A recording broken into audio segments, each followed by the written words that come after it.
Assalamualaikum warahmatullahi wabarakatuh. Perkenalkan, nama saya Hajrah dari kelas reguler A angkatan 2020 dari kelompok A5, dosen pengampu Raymond Arif N Neona SSI MSI. Pada video kali ini saya akan membahas modul yang telah saya kaji, dan modul ini terbagi menjadi 5. Bagian pada modul pertama membahas mengenai kajian penyakit, pada modul kedua membahas tentang mengenai observasi lapangan, dan pada modul ketiga membahas tentang inventarisasi tanaman obat, dan pada modul keempat membahas tentang kajian tanaman obat, dan pada modul terakhir atau modul kelima membahas tentang rancangan rencana inovasi. Dan sebelum kita masuk pada pembahasan modul pertama, perlu kita tahu apa itu etnofarmakologi. Etnofarmakologi adalah ilmu yang membahas tentang kegunaan tanaman yang memiliki efek farmakologi, yang memiliki hubungan dengan pengobatan dan pemeliharaan kesehatan oleh masyarakat sekitar. Untuk lebih jelasnya, mari simak video berikut ini. Pada modul 1, saya akan membahas mengenai definisi demam. Definisi demam adalah meningkatnya suhu tubuh hingga lebih dari 38 Celcius. Kondisi ini bisa menandakan adanya penyakit atau kondisi tertentu di dalam tubuh. Demam dapat terjadi pada siapapun, mulai dari bayi hingga orang dewasa. Penyebab demam diantaranya paling sering disebabkan oleh infeksi virus, bakteri, jamur, dan parasit. Gejala demam yaitu demam dapat menjadi gejala dari kondisi lain, terutama pada kasus di mana terjadi dengan gejala lain yaitu sinusitis disertai sakit kepala dan hidung tersumbat, campak atau disertai ruam, dan lain-lain. Pengobatan secara modern yaitu dapat mengonsumsi obat demam, contohnya buprofen, parastamol, sanmol, paratusin, dan aspirin, dan masih banyak lagi. Pengobatan secara tradisional yaitu dapat diambil dari bahan alami, contohnya daun pepaya, kandungannya enzim papain yang berfungsi untuk melancarkan pencernaan dan menurunkan demam. Lanjut, pada modul kedua saya melakukan observasi lapangan pada masyarakat Goa, lebih tepatnya di Tamarunang Indah 1. Mari disimak video wawancara dengan responden saya berikut ini. Assalamualaikum warahmatullahi wabarakatuh. Waalaikumsalam warahmatullahi wabarakatuh. Perkenalkan, nama saya Hajrah dan rekan saya bernama Maria Fostir Angelika Wakupa itu. Mahasiswi dari Akademi Farmasi Amasi Makassar. Kami di sini ingin meminta waktunya Ibu untuk kami wawancarai mengenai penyakit demam. Sebelum kami memulai pertanyaan, kami mempersilakan Ibu untuk memperkenalkan diri. Perkenalkan, nama saya Ibu Helena Rosadia Jelalu, umur saya 25 tahun, beralamat BTN Tamarunang Indah 1. Baik, pertama saya akan menanyakan beberapa hal kepada Ibu. Pertanyaan saya yaitu, apakah masyarakat setempat sering menggunakan tanaman dalam menanggulangi masalah kesehatan? Iya, ada. Selanjutnya, apakah terdapat tabib atau pengobatan tradisional yang menjadi solusi masyarakat setempat untuk menyembuhkan penyakitnya? Iya. Dan pertanyaan selanjutnya yaitu, apakah dalam pengobatan atau tabib tradisional biasanya menyertai dengan doa-doa tertentu seperti ritual, jampi-jampi, sesajen, dan atau sejenisnya yang diyakini berpengaruh untuk dapat menyembuhkan penyakitnya? Iya, ada, tapi bukan seperti jampi-jampi, melainkan doa menurut keyakinan masing-masing.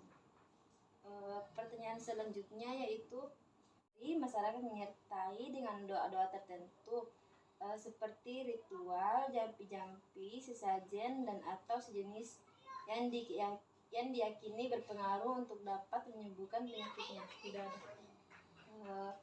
Untuk pertanyaan selanjutnya saya kembalikan kepada rekan saya bernama Maria Faustin. Baik, terima kasih Bu. Saya akan melanjutkan pertanyaan dari teman saya. Pertanyaannya, apakah terdapat ramuan atau racikan tanaman obat tertentu yang diberikan oleh tabib atau pengobatan tradisional kepada pasiennya secara informasi, cara penggunaan dan dosisnya? Iya, ada. Pertanyaan selanjutnya, apakah masyarakat yang berobat tradisional ke tabib atau pengobatan karena telah membuktikan khasiat dari obat yang telah dilakukan? Iya, sudah membuktikannya. Pertanyaan selanjutnya, apakah masyarakat lebih percaya dengan pengobatan yang dilakukan secara empiris atau datang berobat ke sarana pelayanan kesehatan di daerah setempat? Iya, masyarakat lebih percaya dengan pengobatan pelayanan kesehatan masyarakat. Baik. Pertanyaan selanjutnya, apakah masyarakat setempat mengkombinasi antara pengobatan tradisional dengan pengobatan konvensional? Iya, ada. Baik. Kira-kira Bu, berapa lama pengobatan yang dilakukan untuk ada perubahan atau sembuh? Bisa 3 hari tergantung parahnya penyakitnya. Gitu ya Bu. Apakah ada tanaman lain atau hanya daun pepaya saja Bu? Dan tobo-tobo bisa itu ditempelkan di badan. Kalau memang suhunya tinggi, daunnya akan berubah menjadi kering. Apakah itu Ibu khusus untuk anak-anak atau bisa untuk orang dewasa? Itu umum, tidak memandang usia. Sekian dan terima kasih Bu atas kesempatan yang diberikan kepada kami. Kurang dan lebihnya mohon dimaafkan. Wabillahi wa taufiq wa hidayah. Wassalamualaikum warahmatullahi wabarakatuh. Waalaikumsalam warahmatullahi wabarakatuh. Pada modul ketiga, saya melakukan pendataan terhadap responden saya bagaimana cara mengelola ramuan tanaman obat yang dipercaya dalam pengobatan penyakit, dan ini beberapa informasi cara pengolahan tanaman obat yang didapatkan dari responden saya. Berikut ini adalah biodata dari responden pertama saya yang atas nama Elena, umur 28 tahun, alamat BTN Tamarunang Indah 1, Kabupaten Goa. Gejala penyakit yang diderita keluarga atau dia sendiri yaitu demam. Pengobatan tradisional yang dia gunakan atau tanaman yang dia gunakan yaitu daun pepaya. Selanjutnya yaitu biodata dari responden kedua saya yang atas nama Mariana, umur 47 tahun, alamat BTN Tamarunang Indah 1, gejala penyakit yaitu demam, tanaman atau pengobatan tradisional yang biasa digunakan yaitu daun beluntas. Selanjutnya yaitu penggunaan atau pembuatan ramuan pada responden pertama yaitu diambil daun pepaya lalu dimasak dengan air. Ketika sudah masak lalu dipisahkan ampasnya lalu didinginkan. Ketika sudah didinginkan diminum, bisa sekaligus dan bisa untuk 3 kali sehari. Selanjutnya yaitu penggunaan atau pembuatan ramuan daun beluntas pada responden kedua saya yaitu diambil beberapa helai daun beluntas lalu ditambahkan air mendidih lalu didiamkan. Setelah didiamkan dipisahkan ampasnya lalu disaring dan diminum 1 kali sehari atau bisa juga sekaligus. Pada modul keempat, saya mengkaji tanaman berkhasiat yang digunakan oleh masyarakat dalam pengobatan secara empiris, juga mencari tahu kandungan senyawa aktif yang terdapat pada tanaman. Yang pertama yaitu daun pepaya. Nama daerahnya yaitu Leucocalice, bahasa Indonesianya yaitu daun pepaya. Nama Latin Carica pepaya L. Bagian yang digunakan yaitu daun.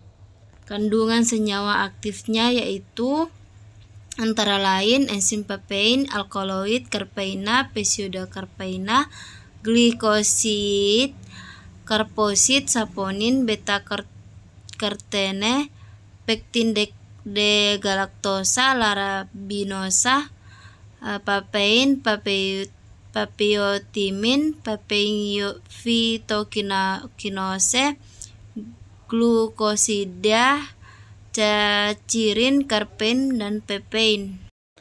Dan yang selanjutnya yaitu daun beluntas. Nama daerahnya yaitu Lumantasa. Bahasa Indonesianya yaitu daun beluntas. Nama latinnya yaitu Flucea indica. Bagian yang digunakan yaitu daun, dan kandungan senyawa aktifnya yaitu alkaloid dan minyak atsiri. Kandungan beluntas bersifat mendinginkan sehingga meluruhkan keringat, diaferitik, dan menurunkan suhu tubuh atau antipiretik. Pada modul kelima, saya akan membahas tentang rencana inovasi dari hasil observasi saya. Dengan memanfaatkan daun pepaya sebagai bahan dasar pembuatan ramuan atau jamu sebagai pengobatan demam, saya membuat produk ini dengan harapan produk saya nantinya dapat memberikan solusi sediaan obat tradisional untuk masyarakat setempat. Itulah pemaparan modul yang telah saya kaji. Kurang dan lebihnya mohon dimaafkan. Wabillahi wa taufiq wa hidayah. Wassalamualaikum warahmatullahi wabarakatuh.